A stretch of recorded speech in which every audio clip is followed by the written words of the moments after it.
تو سہی شاہ لالاک سے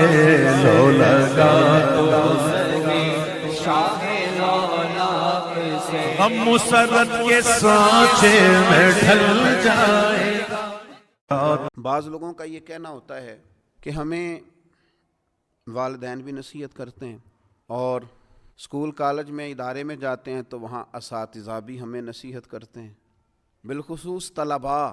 بعض اوقات اس بات کی بڑی شکایت کرتے ہیں کہ دیکھو جی بڑا بھائی بھی ہمیں بٹھا کے دیر تک لیکچر دیتا ہے،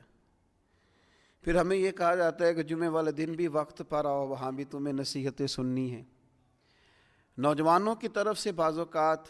یہ بات سننے کو ملتی ہے کہ آخر ہم کتنی کو نصیحت سنیں، ہر آدمی ہمیں سمجھا رہا ہے، ہر آدمی ہمیں لیکچر دے رہا ہے، ہر آدمی ہمیں اپنے تجربات سے آگاہ کر رہا ہے، تو آخر ہم کتنا کو اس لیکچر کو سنیں، یہ بعض اوقات وسوسہ آتا ہے۔ تو پہلی بات تو میں یہ عرض کروں گا اپنے ان نوجوان دوستوں سے اور اسٹوڈنٹ سے اور جن کو نصیحت کی جا رہی ہے کہ میں بڑے انشراح صدر سے آپ کو عرض کرتا ہوں کہ آپ خوش نصیب ہیں کہ آپ کو بہت سارے سمجھانے والے ملے ہوئے ہیں۔ کم نصیب ہوتا ہے وہ شخص جسے کوئی سمجھانے والا نہیں ہوتا۔ اور پھر کبھی آپ نے دیکھا ہے زمین کو اس میں ہل چلایا جاتا ہے، بیج بو دیا جاتا ہے، فصل اگاتی ہے، اس فصل کو کاٹ کے پھر سے بیج بویا جاتا ہے اور پھر سے فصل اگتی ہے اور پھر سے اس زمین کے سینے پر ہل چلتا ہے۔ وہ کتنی ہی فصلیں دیتی ہے، وہ کتنے ہی درخت اگاتی ہے، وہ کتنا ہی انسانوں کا جانوروں کا فائدہ کرتی ہے، کتنے ہی لوگوں کو غذا اور خوراک مہیا کرتی ہے، لیکن کبھی یہ نہیں کہتی کہ آخر میں کتنا کو ہل چلاؤں گی، میرے اندر کتنا کو بیج بویا جائے گا۔ لیکن وہ زمین ہے،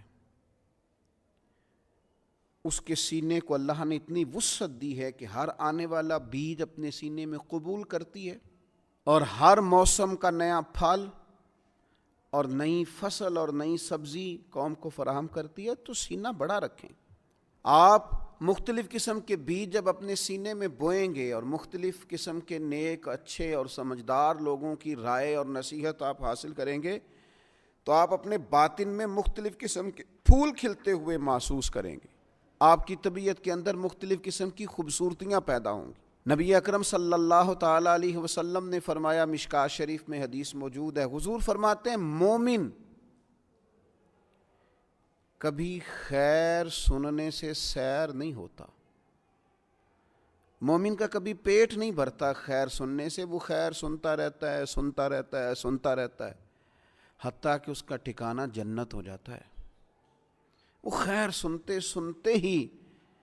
جنت کا مسافر ہو جاتا ہے، جنت میں پہنچ جاتا ہے۔ تو خیر سنیں، خیر سنیں، نصیحت سنیں۔ اللہ تعالیٰ نے زبان ایک دی ہے اور کان دو دیے ہیں، معنی یہ ہے کہ سنگل بولا جائے اور ڈبل سنا جائے۔ اچھے لوگوں کی باتیں سنیں، اور میں کہوں گا کہ دوڑ کے سنیں اور جلدی سے سنیں۔ صحیح العقیدہ اور خیر کہنے والے لوگوں کی باتوں پر توجہ سے کان دھریں اور جلدی سے اپنے حصے کی